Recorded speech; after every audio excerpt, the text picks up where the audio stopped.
Welcome to a demonstration video covering the application of GPSat's 3D SAM technology, commissioned as a backup anti-collision system for mining bulk materials machinery. Over the next few minutes, the video demonstrates the benefits of fitting modern 3D navigation technologies to large machinery for both real-time position monitoring and operations post-incident analysis.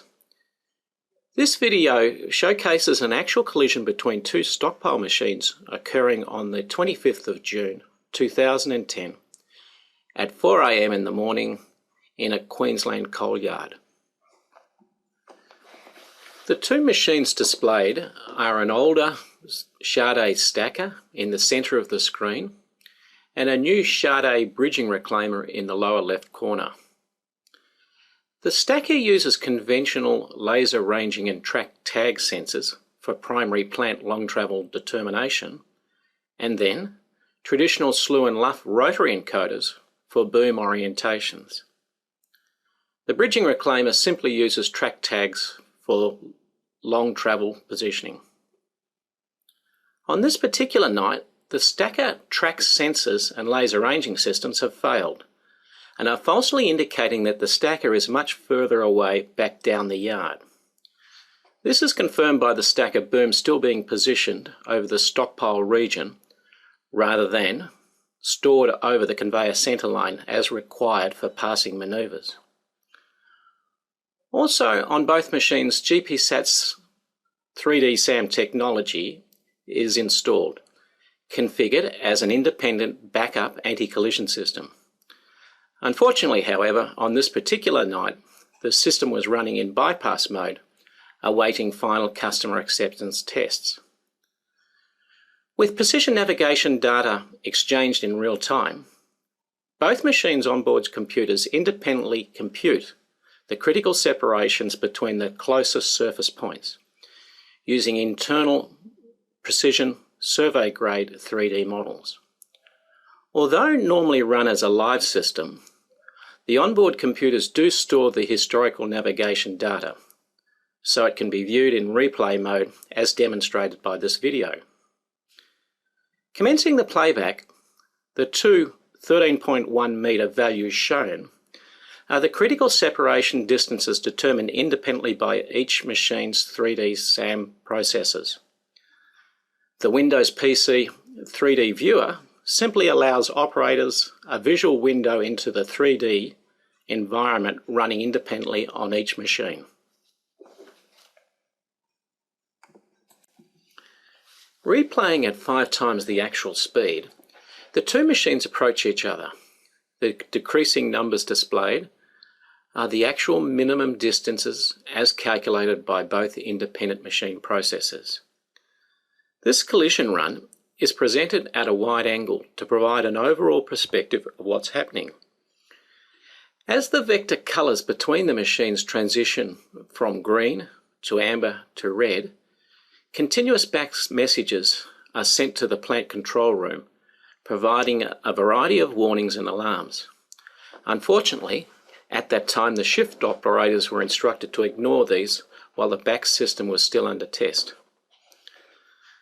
After passing over the bridging reclaimer's rake, the stacker boom finally comes to a halt after the emergency snag wire system is triggered by one of the reclaimer's light poles. Due to the stacker's momentum, the boom continues to push over 2 operating reclaimer light poles before finally stopping.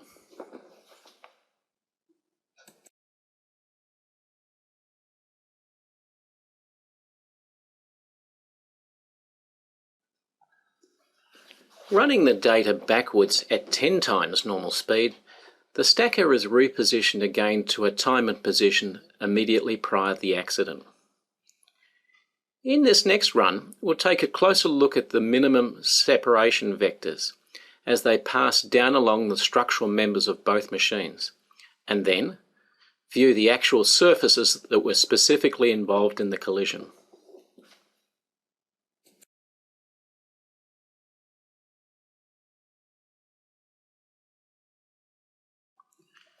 Again at 5 times normal speed, The data is replayed while the operator changes the view perspective within the 3D environment and zooms in for greater detail around the boom tip area. Note, the playback can be paused while the 3D view is adjusted for best viewing perspective.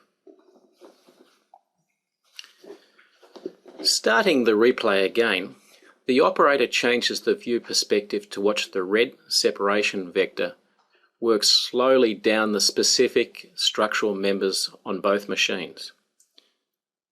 As you would expect in a 3D viewing environment, the virtual camera can be moved to any position to gain the best perspective on any specific areas of interest as they either change or evolve. In the view, note the GPS antenna on the stacker boom end, which is being used to determine the precise boom 3D position with an accuracy of several centimetres. On both machines, the red vector is constantly being computed between the closest surface points as their relative positions change. Note the vector now transitioning to the nearest light pole, and watch as the inter-machine separation closes.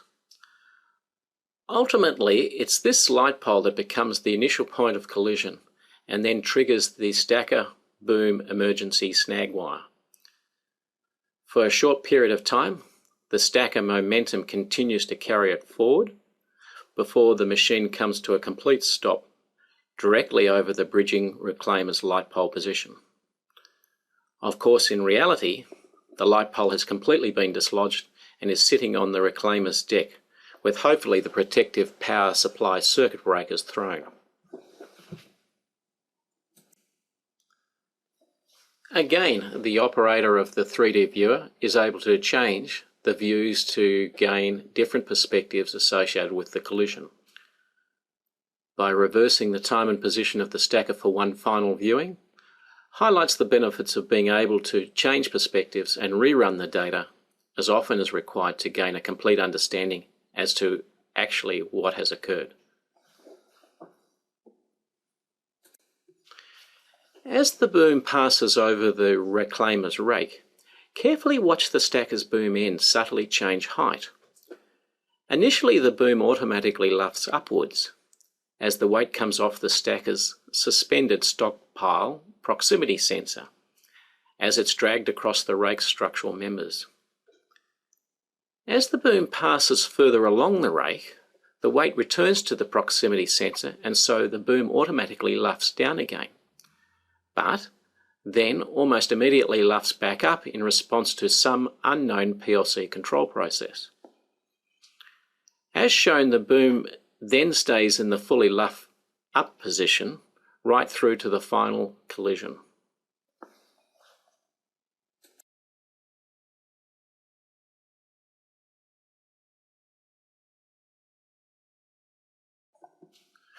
We hope that this practical visual presentation on 3D SAM operation has been of interest. Should you have any questions, comments or feedback, please contact the GPSat Systems engineering team at your leisure. Thank you.